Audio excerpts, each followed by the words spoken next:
Bonjour tout le monde, bonjour et bienvenue pour cette deuxième édition de cette nouvelle formule. J'espère que tout le monde va bien, que tout le monde revient un petit peu à la vie après cette période de confinement. On est quand même un peu content maintenant de remettre le nez dehors, de reprendre un petit peu nos activités, même si c'est pas tout à fait complètement. Donc j'attends vos questions. On procède comme la dernière fois. Vous posez les questions que vous voulez, de façon tout à fait libre, et je réponds au fur et à mesure. Alors j'ai une première question de Oriane. Bonjour Oriane. Comment travailler sur la faim, la satiété et les compulsions quand on prend un traitement médicamenteux dans le cadre d'une bipolarité qui dérégule notre comportement alimentaire? Alors c'est un vrai problème, un vrai gros problème, parce que effectivement, il existe un certain nombre de traitements qui modifient les sensations de faim et de satiété, et qui en gros augmentent la faim et nous obligent à manger plus. Donc obligatoirement, ces traitements, quand ils ont cet effet secondaire, ils vont entraîner une prise de poids. Et on ne peut pas lutter contre cette prise de poids. Elle est liée à un effet secondaire du médicament. Et quand les psychiatres, puisque là il s'agit de bipolarité, prescrivent ces traitements, ils doivent avertir les patients de cet effet secondaire. On ne peut pas le contourner et on ne peut pas l'empêcher en mettant de la restriction, parce qu'à ce moment-là, on provoque les compulsions et on aggrave l'effet secondaire. Donc la faim va augmenter, on va devoir manger plus, ça va entraîner une prise de poids.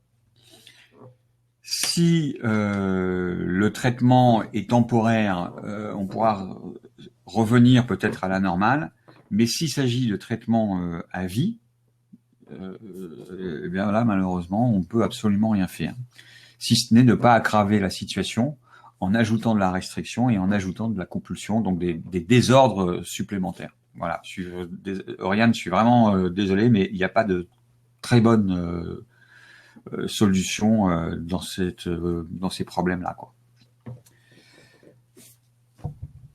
Polka, est-ce qu'on sait ce qui fait baisser le set point? Alors, on ne sait pas du tout ce qui fait baisser le set point, et on ne sait même pas si le set point peut baisser, à dire vrai. On sait que chez certaines personnes, ce poids d'équilibre ne cesse d'augmenter. On sait pourquoi, parce qu'en fait, on fabrique des nouvelles cellules quand on prend du poids, chez certaines personnes, pas chez tout le monde. Mais les diminutions du set point, en fait, on ne sait pas. C'est pas parce qu'une personne maigrit qu'elle a fait baisser son set point. Elle peut maigrir parce qu'elle passe au-dessous de son set point, par exemple. C'est le cas des anorexiques. Elles n'ont pas modifié leur set point. Elles sont passées au-dessous de leur set point. Le set point, lui, il n'aura pas été modifié. Et une fois que la maladie est guérie, en principe, la personne revient à son set point. Mais les anorexiques, elles sont jamais vraiment, souvent, elles sont jamais vraiment complètement guéries. Bonjour Christelle, Béatrice, Anne-Marie. Alors Christelle, bon, le fasting. Christelle me pose une question sur le fasting. Qu'est-ce que je pense du fasting? C'est-à-dire le jeûne intermittent. Moi, ce que je pense du jeûne intermittent, c'est que ça reste du contrôle. C'est donc par définition, c'est quelque chose qu'on peut pas maintenir. Est-ce que c'est une bonne façon de retrouver sa faim? Demande Christelle. Il y en a des plus simples, des moins contraignantes. Et pour retrouver sa faim, nous on a des expériences très simples qui durent 4 jours, qui sont un contrôle extrêmement limité. C'est un contrôle sur les 4 jours et sur le premier repas de la journée, donc très réduit. Ça présente aucun danger ou un danger extrêmement faible de perte de contrôle, alors que tous les autres contrôles présentent un danger de perte de contrôle, systématiquement. Dès qu'il y a contrôle, il y a obligatoirement risque de perte de contrôle. Donc le fasting, à mon sens, c'est pas une manière pérenne de perdre du poids. il faut toujours imaginer qu'une fois qu'on a perdu le poids, il faut le garder ensuite, hein. Donc, si on s'est servi du contrôle pour perdre le poids, il faudra se servir du contrôle pour le garder, hein.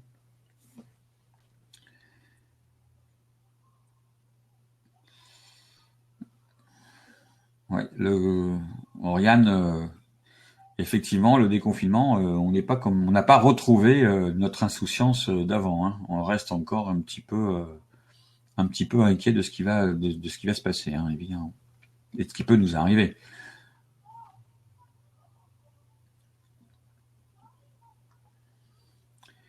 Alors, Béatrice demande comment on sait si on a atteint son poids d'équilibre.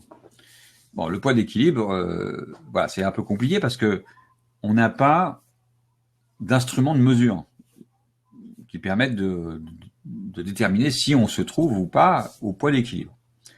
Donc en fait, la définition du poids d'équilibre, c'est le poids que le corps peut maintenir quand il est nourri à sa faim, simplement. Voilà. On sait que les personnes qui prennent du poids mangent au-delà de leur faim. C'est pour ça qu'elles ont pris du poids. Et puis ensuite, pour revenir en arrière, ben justement, elles essaient de revenir à leur sensation de faim.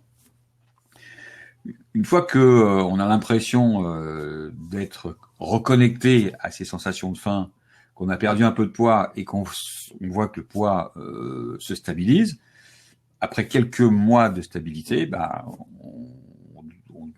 on doit penser, on peut penser qu'on a atteint le poids d'équilibre. Voilà. C'est un poids qu'on découvre au fur et à mesure du travail sur la faim et le rassasiement. Alors Christelle demande pourquoi on a besoin de se remplir. Donc ça, c'est un grand sujet.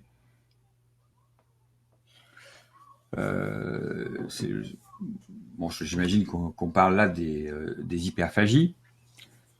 Et là, on doit distinguer deux types d'hyperphagie. On a ce qu'on appelle les hyperphagies liées ou qui expriment une forme d'anesthésie émotionnelle, et celles qui qui expriment un trouble du réconfort sévère. Alors qu'est-ce que sont ces deux situations? L'anesthésie émotionnelle, il s'agit de se remplir pour calmer le plus vite possible, le plus efficacement possible, une douleur émotionnelle qu'on juge absolument insupportable. Voilà. Et là, le but, c'est pas du tout de se faire plaisir. Le but, c'est de s'anesthésier complètement. Quand les gens parlent de ça, ils ont des expressions qui sont tout à fait significatives. Ils disent qu'ils ont besoin d'éteindre leur cerveau, qu'ils ont besoin d'un coup de marteau sur la tête pour s'arrêter de souffrir, pour arrêter de penser. Et le but, c'est finalement, en mangeant, c'est de remplacer une douleur mentale, psychique, par une douleur physique. Ou de trouver un moyen de s'empêcher de penser. Alors, si on empêche ces personnes-là de manger dans ces situations, bah à ce moment-là, elles vont se retourner vers d'autres moyens ça peut être l'alcoolisation, ça peut être les anxiolytiques à dose massive, ça peut être des substances, ça peut être des douleurs physiques, s'automutiler, se scarifier. C'est pas finalement un problème, finalement c'est pas un trouble alimentaire, c'est un vrai trouble émotionnel. Et dans ce cas-là, le travail sur le comportement alimentaire ne conduit pratiquement à rien du tout. Il faut faire un vrai travail sur la cause de ces émotions. Donc là, il faut remonter dans le passé et généralement, systématiquement, on va trouver des choses assez graves, des traumas, des abus, des maltraitances, des abandons, enfin des choses qui sont psychologiquement extrêmement violentes, quoi. Voilà. Donc là, c'est un vrai travail sur la source de ces émotions. Mais on peut avoir des hyperphagies qui sont de toute autre origine et qui sont liées à ce qu'on appelle le trouble du réconfort. Donc là, ce sont des hyperphagies qui sont liées à des problématiques de contrôle. Ce sont des gens qui se contrôlent, qui s'empêchent de manger, et quand ils perdent le contrôle, ça peut arriver que ça prenne ces formes d'hyperphagie.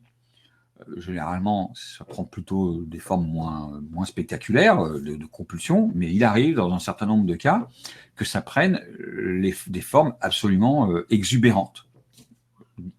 Et là, on parle d'hyperphagie. Voilà.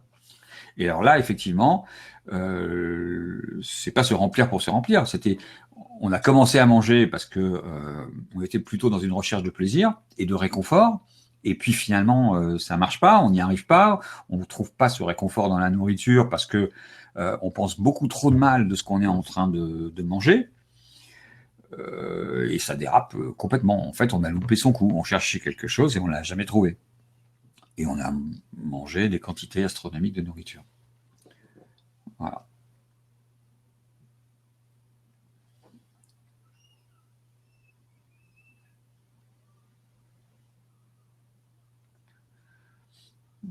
Bon, Anne-Marie Anne-Marie dit qu'elle est hypothyroïdienne et elle demande si, de ce fait, elle peut obtenir un résultat. C'est-à-dire, est-ce qu'on peut maigrir quand on a une hypothyroïdie, sachant que elle a un surpoids, elle est à 80 kg 83 kg pour 1,58 m. Alors, oui, en fait, le fait d'être en hypothyroïdie n'empêche absolument pas de perdre du poids. On peut tout à fait perdre du poids, même avec un dérèglement thyroïdien. Alors évidemment, il faut quand même l'équilibrer, il faut quand même avoir les bons traitements pour équilibrer sa thyroïde. Et puis partant de là, eh ben, on rejoint la même problématique que tout le monde.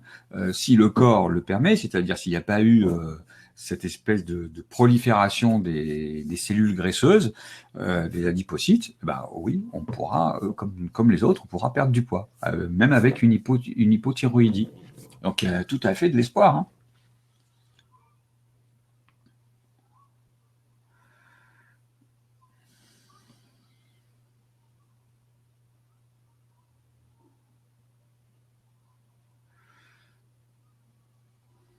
Alors Géraldine, je suis pas sûr de comprendre. Géraldine me dit qu'elle a fait déjà beaucoup de régimes dans le passé qui ont été un échec. Bon, ce qui est normal, et Géraldine, vous n'êtes pas toute seule, c'est pratiquement tout le monde. Là, je suis consciente que je ne fais pas par peur de rater. Pourtant, je n'arrive pas à passer. Je suis pas sûr de comprendre la question, Géraldine. Ce serait bien de la repréciser, s'il vous plaît.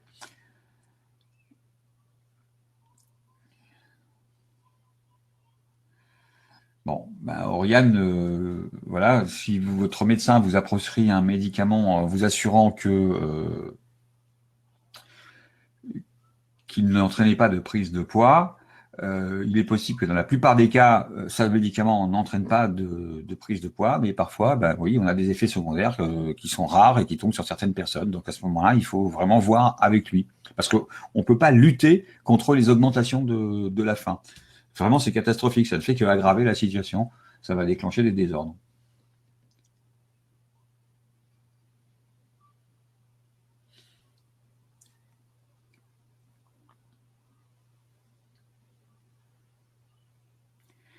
Pourquoi est-ce qu'il est dur de commencer ou de poursuivre un programme? Peur d'échouer, peur de maigrir, non, pas forcément. Moi, j'y crois pas beaucoup à cette histoire de peur de maigrir, peur d'échouer. Alors, ça existe, c'est clair que ça existe. Il y a des gens qui ont peur de maigrir pour des raisons qu'on repère extrêmement rapidement. Et par exemple, ce qu'on connaît très bien, c'est les personnes qui ont été victimes d'abus. Euh, Celles-là, elles ont peur de revenir dans la séduction, de redevenir des proies pour les hommes, et elles se protègent avec leur surpoids. Mais ce genre de situation, d'abord, c'est pas courant, et puis ensuite, quand en discutant, on les retrouve très rapidement. Donc on on peut pas dire que parce que quelqu'un n'arrive pas à suivre son programme qu'il a peur il a peur de maigrir, ou même pire, quoi. Il n'aurait pas envie de maigrir vraiment. Non.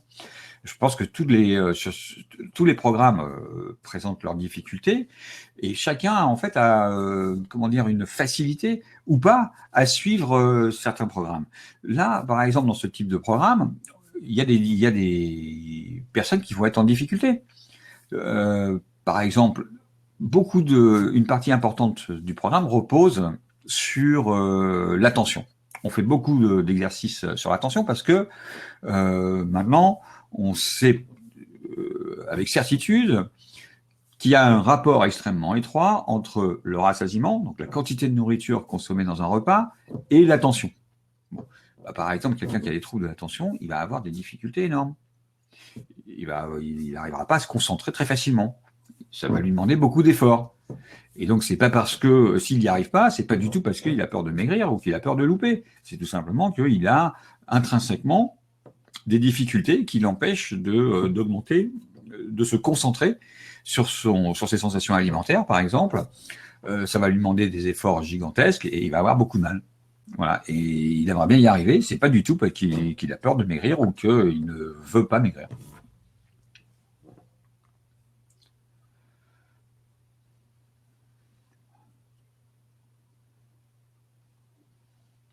Elisabeth demande si on peut, comment faire pour perdre du ventre. Eh bien, il n'y a pas de recette pour perdre du ventre. Quand on maigrit, on ne sait pas d'où on va maigrir. On ne peut pas prévoir. On ne décide pas. Il n'y a pas de régime du ventre ou des bras ou des cuisses. Voilà, on maigrit et le poids va s'en aller, on ne sait pas très bien d'où. Alors pour quelle raison? Eh ben, tout simplement toujours la même raison, c'est que quand on grossit, chez certaines personnes, la prise de poids se fait par une multiplication des cellules ou par une augmentation de la taille des cellules. Et ça se fait par îlots. C'est-à-dire que dans le corps, il y a des îlots de graisse qui vont se développer par la multiplication des cellules, et dans d'autres endroits du corps, des îlots qui vont se développer par une augmentation de la taille des cellules. Alors quand les cellules se sont multipliées, ça c'est pas réversible, donc du coup on ne pourra pas maigrir ces îlots-là, ils ne vont pas beaucoup maigrir. Et si ce sont des îlots qui ont été créés par une augmentation de la taille des cellules, là, dans ces régions-là, on pourra plus facilement perdre le poids. Et ça se décide pas d'avance, on ne sait pas. Voilà, donc c'est très aléatoire, c'est un peu la loterie.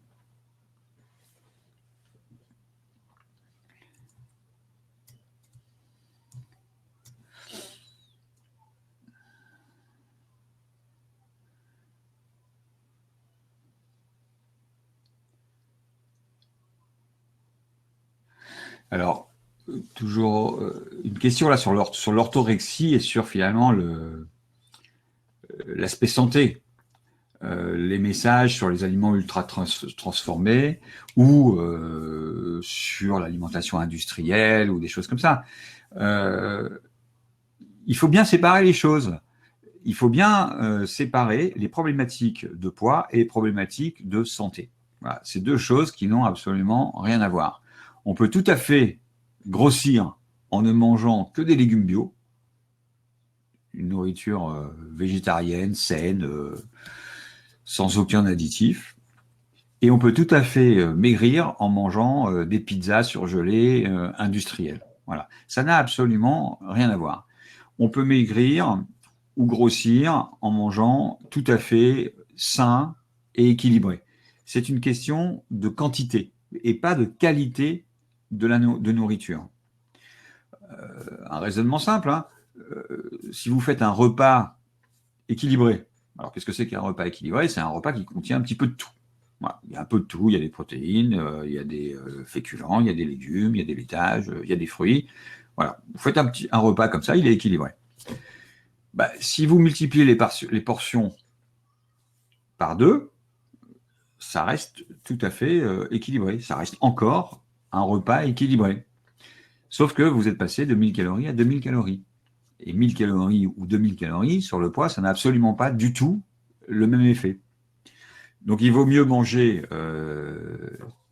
500 calories de chocolat que 2000 calories d'un repas équilibré, par exemple, pour le poids. Maintenant, pour la santé, c'est tout à fait différent. Pour la santé, d'abord, il n'y a pas d'aliments équilibrés, ça n'existe absolument pas. Un aliment équilibré, c'est carrément un non-sens.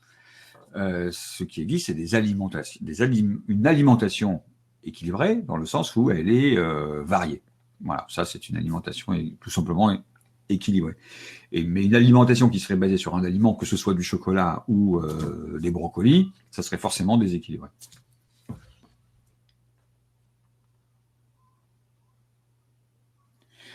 Alors Florence demande si la peur de manquer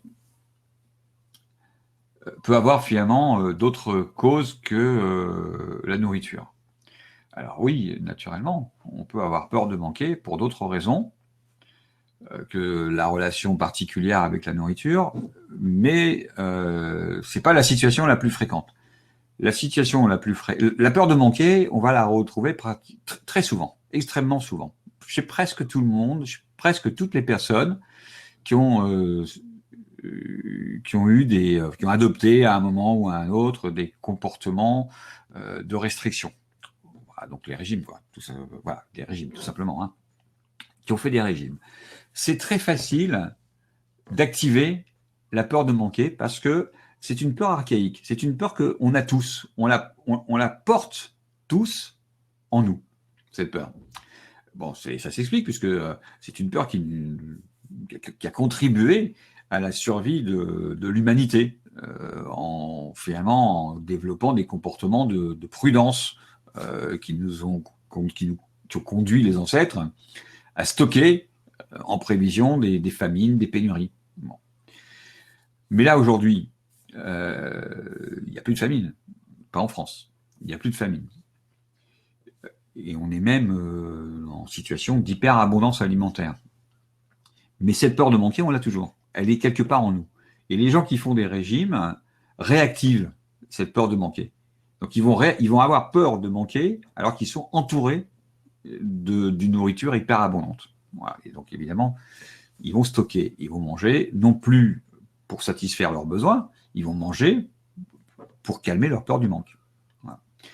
Et puis à côté, donc voilà, donc du coup dans les régimes, toutes les personnes qui ont fait des régimes, qui ont adopté des comportements de restriction, ont très souvent, à un niveau plus ou moins important, réactivé cette peur du manque. Bon. Et puis bien sûr, il y a des gens qui ont réellement manqué, pour de bon, quoi, qui ont vraiment souffert de privation, qui ont eu des vies difficiles, sans argent, sans nourriture, et ben ils ont développé une vraie peur de manquer, une vraie insécurité par rapport aux conditions matérielles. Et oui, ça a pu laisser des traces. Mais heureusement, c'est pas la situation qu'on rencontre la plus fréquemment. Et quand on la rencontre, il faut évidemment en tenir compte.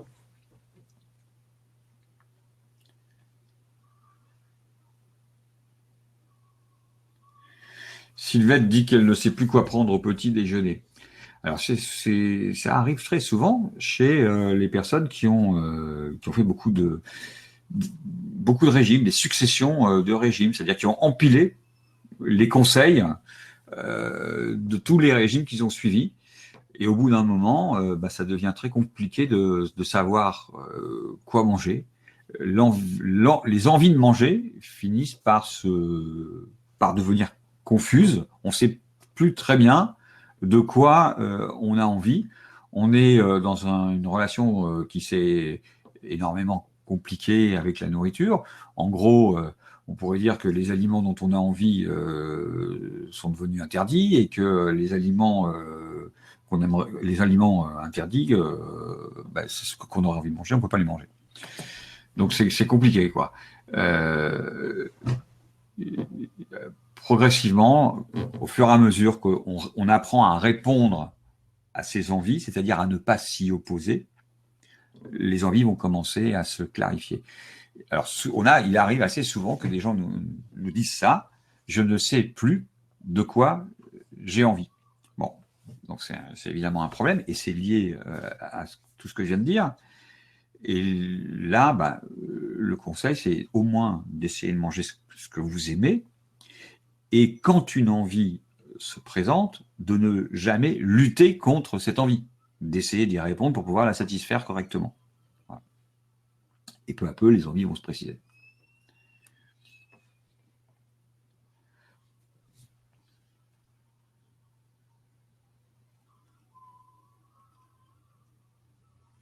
Alors Céline dit qu'avant le programme, elle consommait de très grandes quantités de légumes parce qu'elle pensait que ça ne faisait pas grossir. Et depuis qu'elle est rentrée dans le programme, elle s'aperçoit qu'elle n'a plus du tout envie des légumes et qu'elle n'en mange plus du tout. Et la question, c'est est-ce que il faudrait que je me force à manger les légumes? Alors non, je pense pas, Céline.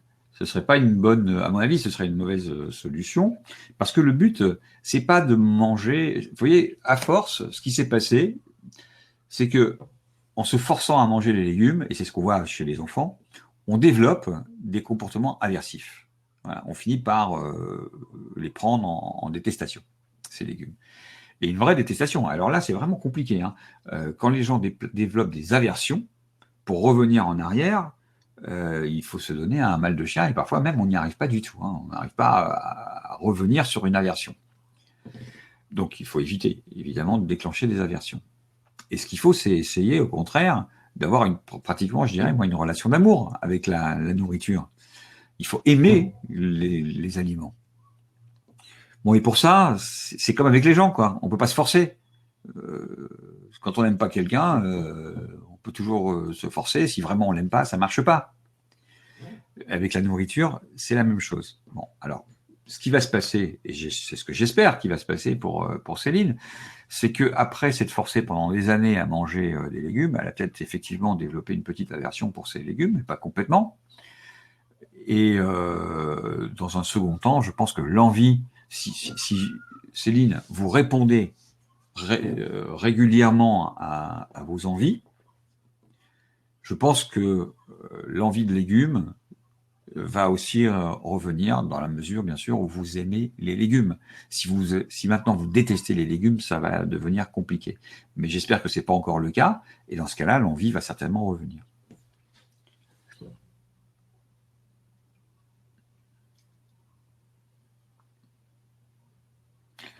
Alors, Polka, vous décrivez un cercle vicieux, c'est-à-dire que vous dites que le fait de sentir que votre ventre est plein va déclencher des compulsions, ce qui fait que le ventre du coup, va complètement exploser. Et donc, on a quelque chose qui tourne en rond, là, finalement. Puisque, finalement, on a déjà un dérèglement qui fait que vous mangez un peu trop et que vous avez cette sensation physique de plein. Et dès que vous avez cette sensation physique de plein, ça crée une espèce de panique et ça déclenche des compulsions. Bon. Alors là, il faut travailler sur la tension et sur la concentration. Si là, on sent qu'il y a quelque chose de très insécure, vraiment une posture très insécure au moment du repas, vous avez peur. Si vous avez peur, c'est que votre cerveau vous raconte des choses. Il est en train de vous raconter quelque chose qui vous fait peur. Et finalement, ce sont ces pensées, c'est ce que raconte cette espèce de discours, ces pensées, qui vont capturer votre attention. Donc là, il faut apprendre à mettre ces pensées de côté, à les repérer, à les mettre de côté, à pas discuter avec ces pensées, et à véritablement revenir se concentrer sur les sensations au cours du repas, les sensations physiques, les sensations gustatives, le plaisir sensoriel, qui devient en fait la meilleure manière de mettre à distance ces pensées insécures. C'est une propriété de l'attention. Elle ne peut pas être à deux endroits en même temps. Si l'attention est coincée dans les pensées insécures, elle n'est plus dans les sensations alimentaires. Et si l'attention ne porte pas sur les sensations alimentaires, on n'a pas de rassasiement. Bon. Mais à l'inverse, si vous réussissez à vous concentrer sur vos sensations alimentaires, du coup, l'attention ne peut pas être dans les pensées insécures. Voilà. Alors ça, ce sont des exercices de concentration sur les pensées. Il y a des exercices dans le programme qu'il va falloir que vous utilisiez, que vous vous exerciez régulièrement à pratiquer pour apprendre à repérer les pensées insécures, ne pas discuter avec elles et vous reconcentrer sur vos sensations alimentaires qui vont ramener leur rassasiement. Voilà, dans un premier temps, c'est ça. Et puis dans un deuxième temps, il y a peut-être vraiment ce qu'on appelle un très gros stresseur poids, une très très grosse peur de grossir. Et à ce moment-là, il faut peut-être faire un travail plus précisément sur cette peur de grossir. Voilà. Qu'est-ce qu'il y a derrière c'est quoi les peurs qu'il y a derrière la prise de poids?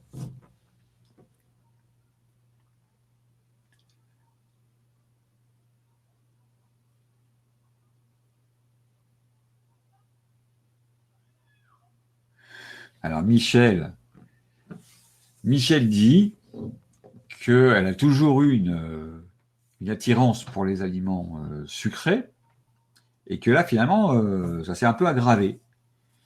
Ça n'arrive que le soir et ça arrive pour le chocolat. Bon. Et ça fait des compulsions. Alors, il faut bien comprendre ce que c'est qu'une compulsion. Une compulsion, c'est une envie de manger émotionnelle qui s'est transformée. Les envies de manger émotionnelles, ça c'est normal. Tout le monde les a. Même ceux qui vous disent le contraire, c'est tout simplement que ils savent pas les reconnaître. Bon, par exemple, moi j'en ai tous les jours. La plupart des gens ont des envies de manger émotionnelles tous les jours. Moi j'en ai tous les jours, en particulier le soir, à la fin de la journée, au moment où la journée se termine, on est un petit peu en état de décompression, quoi. Hein. Et là, on a une envie de manger émotionnelle qui va servir, en fait, à amplifier un état de détente. Bon. Donc, systématiquement, tous les soirs, je prends un petit gâteau, un petit truc au chocolat ou quelque chose, quoi. Toujours un truc sucré. Je n'ai jamais fait une compulsion de ma vie, jamais. Mais si je luttais contre mes envies de manger, alors à ce moment-là, je ferais des compulsions. Et c'est probablement ce qui se passe avec Michel. Si vous luttez contre vos envies de manger émotionnelles, qui vont arriver, dans le cas de Michel, comme pour moi, après le repas, dans la soirée, bah, au lieu de vous contenter, au lieu d'avoir besoin de 1 ou 2 ou 3 carrés de chocolat, on finit la tablette. Une envie de manger émotionnelle, c'est un petit chaton, tranquille. Et une compulsion, c'est un fauve, c'est un tigre. Mais c'est parce que vous avez énervé le chaton. Si vous donnez pas au chaton ce qu'il vous réclame, il va se transformer en fauve. Voilà. Ou si vous lui donnez ce qu'il vous demande, mais que vous l'agacez, vous lui dites voilà, tu manges du chocolat, tu vas grossir, c'est pas malin, tu aurais mieux fait de prendre autre chose. Là, ça aussi, ça va l'énerver. Et il va se transformer en tigre, en fauve. Vous aurez une compulsion. Voilà. Donc ce qu'il faut, c'est que les envies émotionnelles restent des petits chatons tout gentils.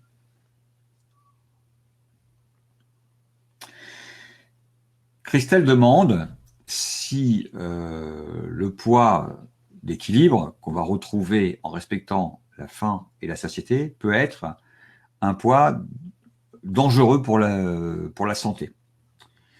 Alors, malheureusement, oui.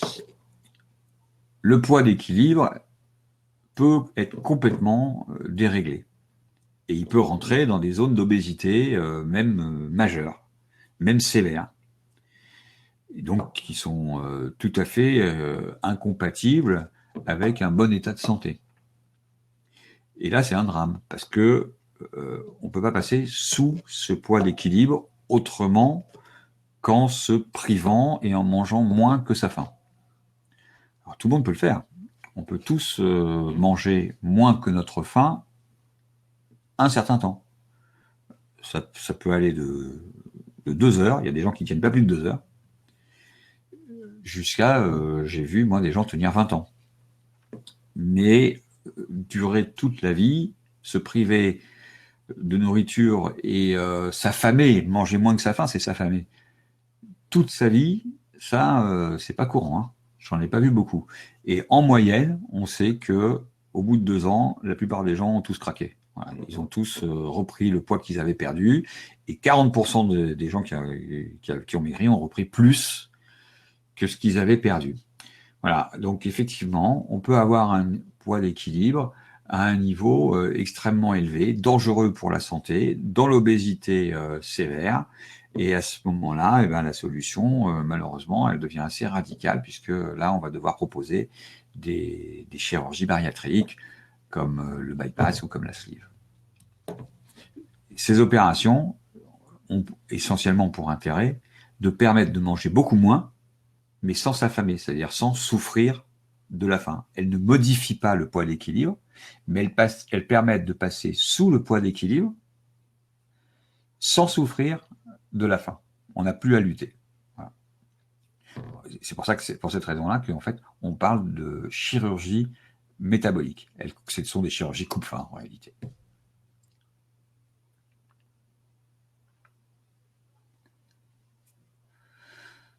Alors, Isabelle dit que elle a l'impression de ne plus rien aimer et de se rendre compte que de nombreux aliments ne sont pas bons. Alors, ben oui, ça peut arriver dans les troubles alimentaires. Parce que dans les troubles alimentaires, finalement, on mange n'importe quoi. Et puis, bah, quand on rééduque, quand on sort des troubles, ben, on retrouve un petit peu ces exigences. Il y a des choses, on se rend compte que les choses ne sont pas toutes identiques, que tout n'est pas bon, qu'il y a des aliments qui sont bons et d'autres qui ne le sont pas. Et à ce moment-là, bah, on va faire du tri, peu à peu. Alors, c'est pas exact que tous les aliments ne sont pas bons. Bah, il y en a qui sont pas bons, enfin, dans le sens où ils sont pas à votre goût, quoi. Il y en a qui ne sont pas à votre goût, et puis il y en a, vous allez voir, vous allez retrouver le goût de ces aliments-là, progressivement en sortant des troubles alimentaires.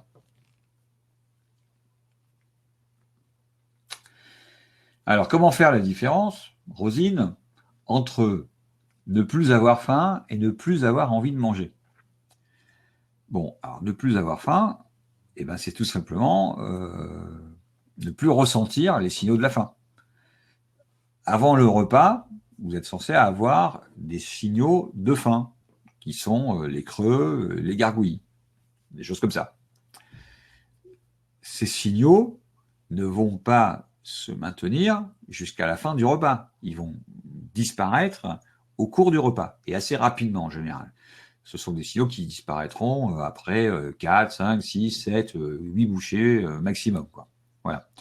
Bon, et ben ça, c'est la disparition de la faim. Voilà, la disparition de la faim, ça arrive au tout début du repas, après 5 à 7 bouchées, quoi. Voilà.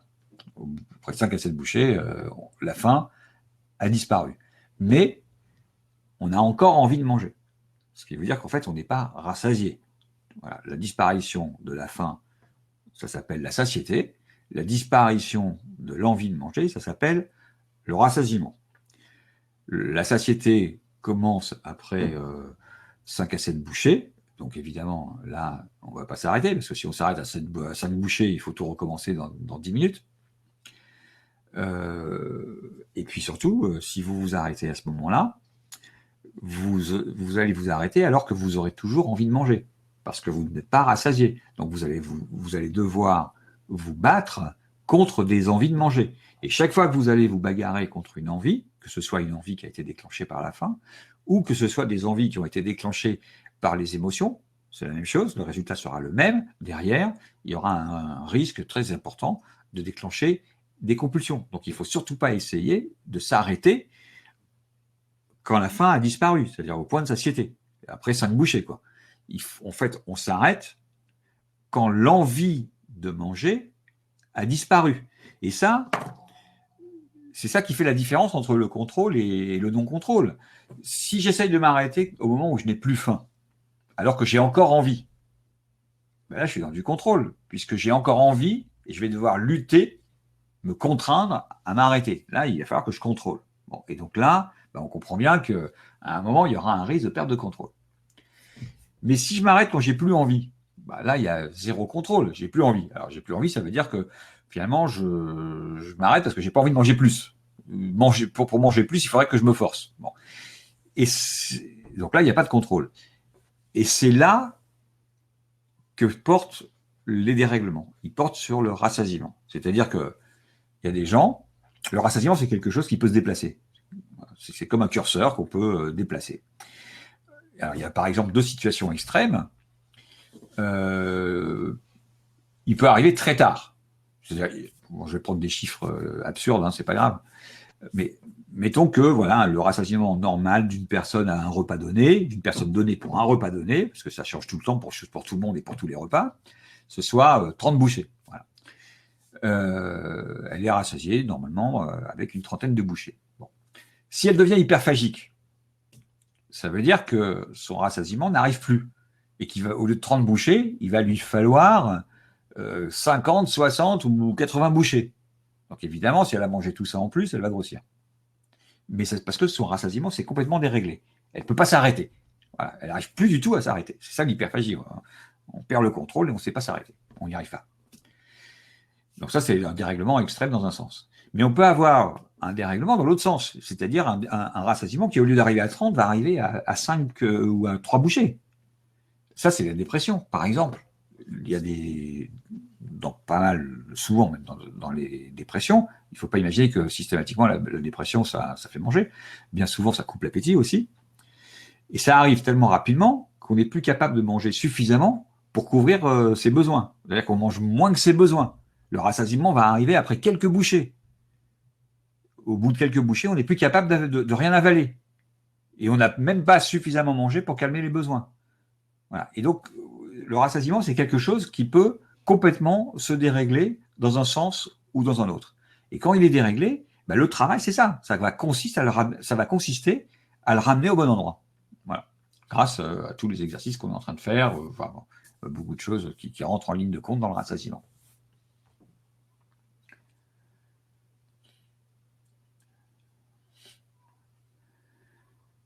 Alors, Arthur dit qu'il mange trop vite et qu'il essaye de réduire la taille des bouchées. Et que c'est très très compliqué. Bon, alors oui, parce que c'est très compliqué, et puis parce que c'est pas ça qu'on cherche en fait. On cherche pas à manger lentement. On cherche à manger attentivement, pas lentement. On peut manger lentement sans aucune attention. Par exemple, si je mange en faisant des mots croisés, ça peut prendre beaucoup de temps. J'ai mangé très lentement et j'avais aucune attention. Donc ça n'a aucun effet sur le rassasiement, et en mangeant de cette façon-là, lentement, mais sans attention parce que je suis en train de faire mes mots croisés, je mange en réalité beaucoup plus. Donc c'est pas ça le but recherché. Le but, c'est de manger de manière attentive, même peut-être rapidement d'ailleurs. Il y a des gens qui peuvent être à la fois rapides et attentifs. Ça demande de l'entraînement. Hein. Et puis ça a des limites. C'est-à-dire que ça peut être vrai jusqu'à un certain point seulement. Bon, eh ben, c'est ça qui compte, parce que c'est l'attention qui détermine la quantité de nourriture dans le repas, c'est-à-dire qui détermine le rassasiement. Donc Arthur, ce qu'il faut faire, c'est pas essayer de manger lentement, c'est de manger de façon très attentive. Et alors attentif à quoi? Aux sensations alimentaires. C'est ça qui va déterminer le rassasiement. Donc les sensations alimentaires, ce sont les sensations physiques que ça procure. On sent l'aliment, la bouchée qui passe dans la gorge, qui descend dans la poitrine. Ça peut être les sensations gustatives. Il faut un peu comme si on faisait une dégustation de vin, ou ce qu'on appelle le plaisir sensoriel. On sent une diminution progressive du plaisir tout au long du repas.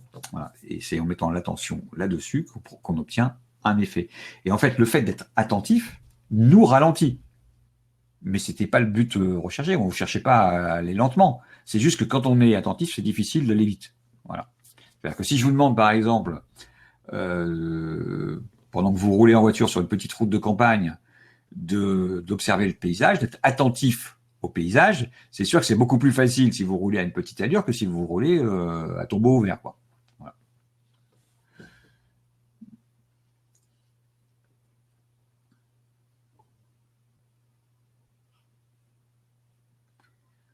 Alors, que penser de la sleeve? C'est difficile de répondre parce que ça dépend des situations. Ça se prescrit pas comme ça. Justement, ce sont des décisions collégiales qui sont prises par un chirurgien, un psychologue et un nutritionniste après avoir réalisé une batterie d'examens. Et à ce moment-là, on peut décider soit de la sleeve, soit du bypass. Ce sont les deux opérations qu'on propose aujourd'hui le plus couramment. On a abandonné les autres, la plupart du temps.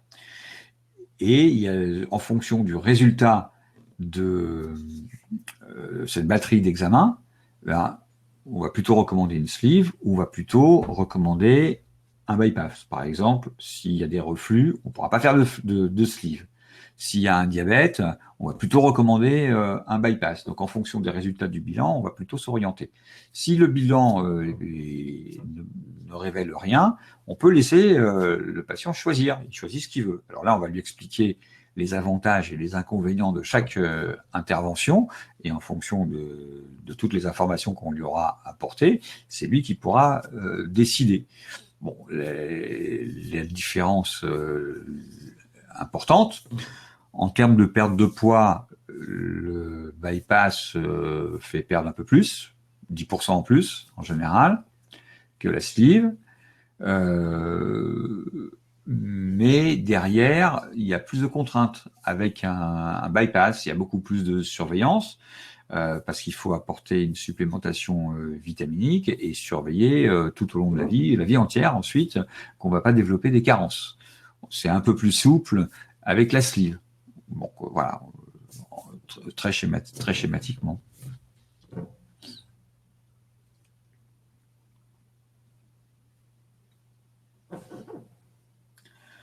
Alors Audrey, voilà, pose une question sur le perfectionnisme.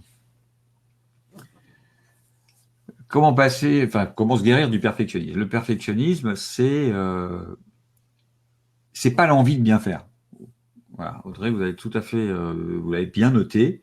Le perfectionnisme, c'est pas l'envie de bien faire. L'envie de bien faire, c'est très bien, finalement. On ne peut pas reprocher aux gens d'avoir envie de bien faire. C'est la peur de mal faire. Voilà. Et derrière cette peur de mal faire, il y a toujours quelque chose. Il y a toujours quelque chose. Ça n'est que le sommet de l'iceberg. Et c'est donc la base de l'iceberg qu'il faut aller chercher, à laquelle on doit réfléchir. Qu'est-ce qu'il y a en dessous, ce perfectionnisme? Qu'est-ce qu'il y a en dessous du sommet, derrière cette peur de mal faire? Eh ben, il y a forcément la peur de décevoir, la peur du rejet, la peur de l'abandon, le manque d'estime de soi. Il y a toujours quelque chose un peu à creuser, plus ou moins sévère d'ailleurs, qu'il faut aller investiguer, fouiller, et puis qu'il faut aller travailler. Et pourquoi les perfectionnistes ont plus de troubles du comportement alimentaire que les autres? Ben parce que quand on va leur donner des consignes, ils auront chaque fois, ils vont essayer de respecter ces consignes avec la peur de mal faire. Donc en fait, en situation de stress, que ce soit un régime ou que ce soit un travail sur le comportement, sur les sensations, ils vont avoir des difficultés. Dans le régime, si on leur dit de pas manger de pas manger de produits sucrés, bah, dès qu'ils vont manger un produit sucré, ils auront l'impression d'avoir mal fait, d'avoir tout foutu en l'air, et cette transgression va déclencher une compulsion. Et quand on fait le travail sur les sensations alimentaires, très souvent, comme le font la plupart des gens, mais les perfectionnistes, ça aura des conséquences plus graves, mais pratiquement toujours, c'est un écueil qu'on connaît, ça se présente presque automatiquement, le contrôle se déplace sur les sensations alimentaires. C'est-à-dire que les gens se disent « je ne dois pas manger quand je n'ai pas faim et je dois m'arrêter quand je n'ai plus faim ». Ce qui n'est pas du tout ce qu'on dit. Nous, on parle des envies de manger essentiellement. Mais si on transforme ça en « je ne dois pas manger quand je n'ai pas faim et je dois m'arrêter quand je n'ai plus faim », bah, on comprend bien que déjà, on s'est remis dans une posture de contrôle et que dès qu'on va transgresser, dès que le perfectionniste va transgresser la faim, il aura l'impression d'avoir mal fait, il aura peur de ne pas avoir bien fait. Et là, ça va aussi déclencher des compulsions. Donc, les perfectionnistes, c'est un bon terrain pour les troubles du comportement alimentaire.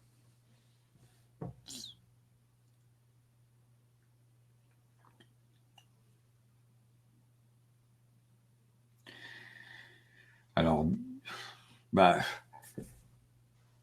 Christelle dit que elle se lasse quand elle commence un régime. Elle se lasse très vite quand elle commence des régimes. Donc, comment faire pour tenir dans la durée? C'est pas compliqué. Faut pas faire de régime.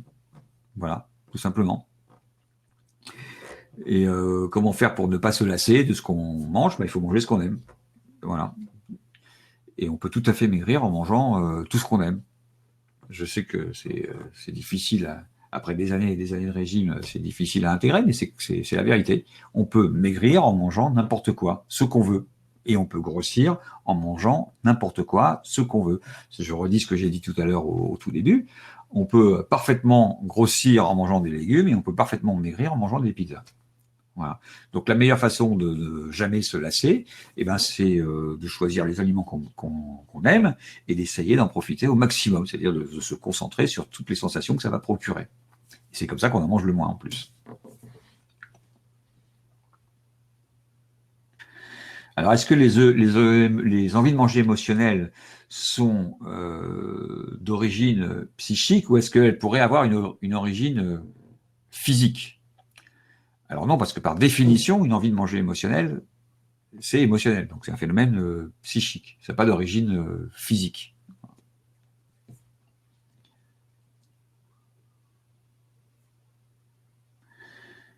Alors, Béatrice demande, au bout de combien de temps est-ce qu'on peut, combien de temps de travail sur les sensations alimentaires, combien de temps il faut travailler sur les sensations alimentaires pour pouvoir commencer à détecter le rassasiement. Bon, alors là, il y a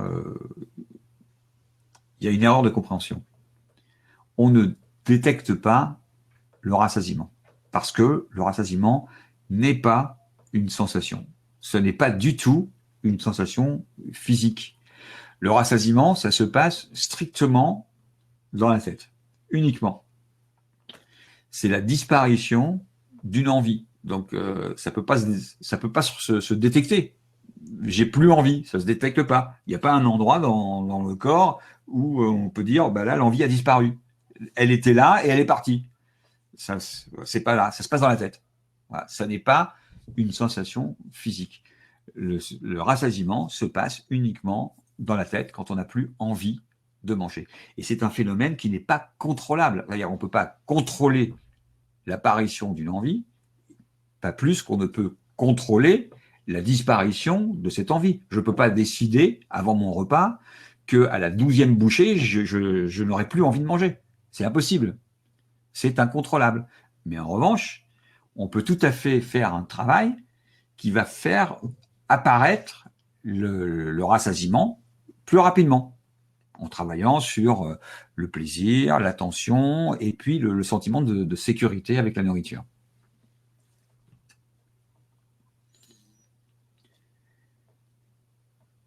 Alors, c'est ce que dit Théodora. En fait, il y a une confusion.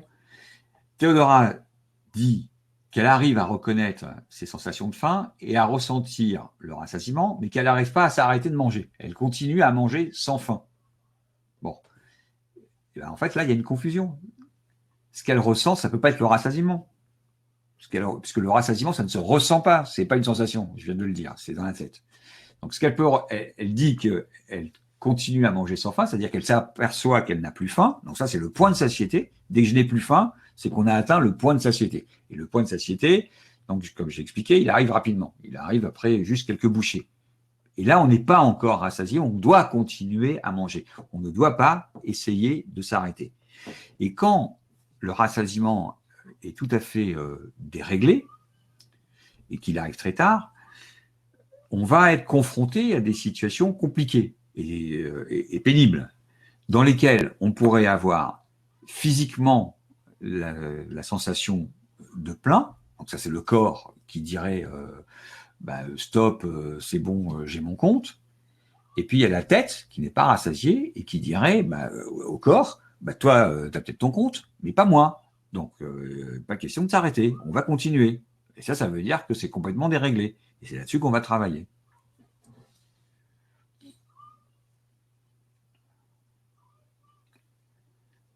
Alors, Catherine demande à propos de la physiologie des adipocytes.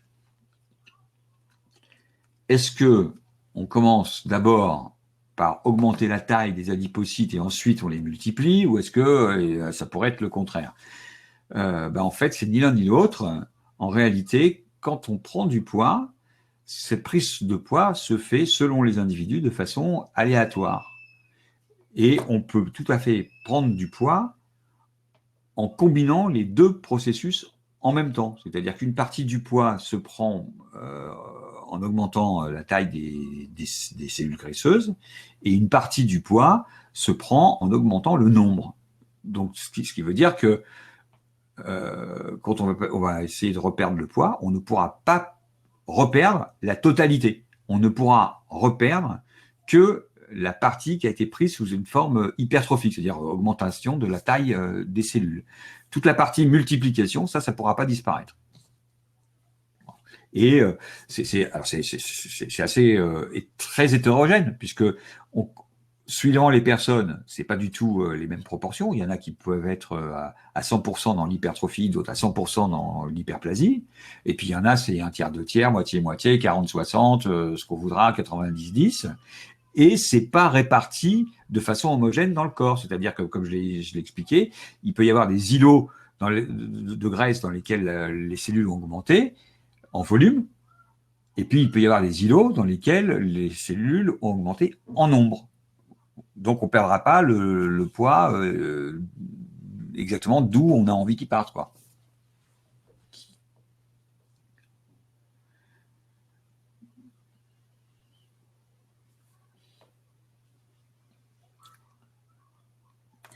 Alors, est-ce que le manque d'affection dans le passé peut augmenter cette peur de manquer?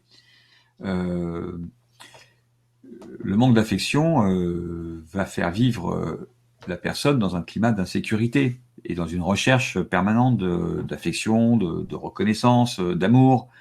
C'est pas forcément ça qu'on pourrait appeler la peur de manquer, si ce n'est la peur de manquer d'amour et d'affection, mais pas forcément de nourriture.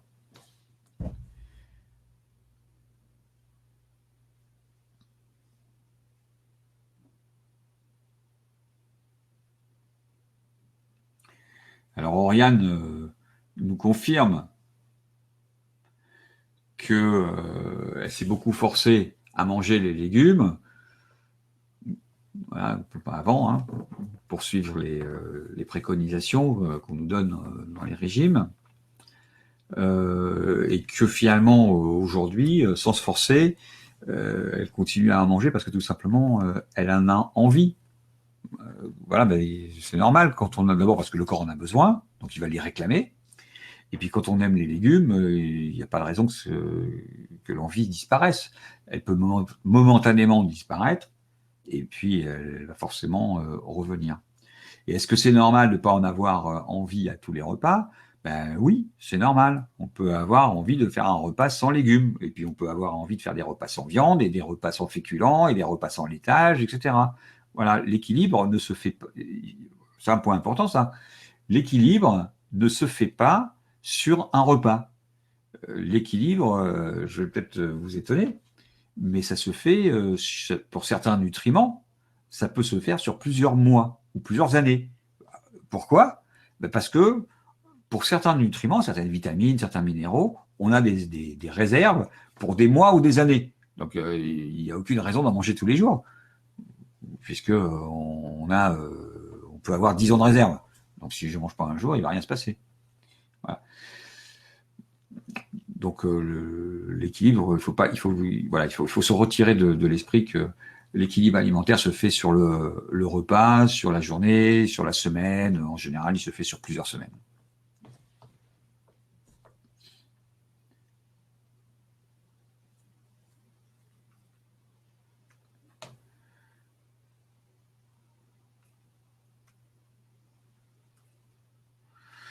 Alors, à m'écouter, il faut se faire plaisir dans la limite des calories suivant l'âge et le sexe, etc. Et est-ce que la préménopause va chambouler tout ça? Alors, il faut se faire plaisir, mais pas dans les limites, pas en se mettant à compter ses calories, parce que là, on reviendrait dans du contrôle. Et en plus, on ne saurait pas le faire.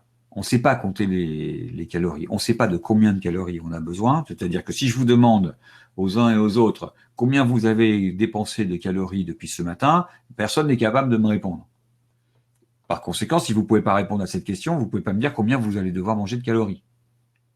Et même si vous saviez que depuis ce matin, vous avez dépensé 1853 calories, je ne vois pas comment vous pourriez, à coup sûr, manger 1853 calories. Et en matière d'équilibre énergétique, il n'est pas question de se permettre une erreur de 1 ou 2 ou 5 calories. Hein. C'est un compte rond, pile. Le corps ne se trompe pas. Parce qu'une toute petite erreur qu'on répéterait indéfiniment tout au long de la vie, ça ferait une prise de poids de 40 kilos à la fin de la vie. Bon, je vais devoir vous quitter. Je vois qu'il est 19h30. J'ai juste le temps de vous dire au revoir. Excusez-moi, j'ai pas réussi. Enfin, je sais pas, j'ai pas prévu le petit délai pour vous faire une conclusion. Donc, je vois qu'il est 19h30. Je vous dis à la prochaine fois. J'étais très heureux, encore une fois, de faire ce webinar. Je suis ravi de répondre comme ça en live à toutes vos questions. Et donc, on se retrouve dans une quinzaine de jours. Voilà. À très bientôt. Et j'espère avoir répondu à vos questions dans la mesure de mes possibilités.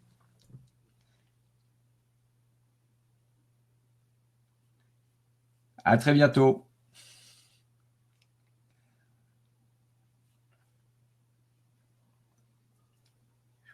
Ça marche.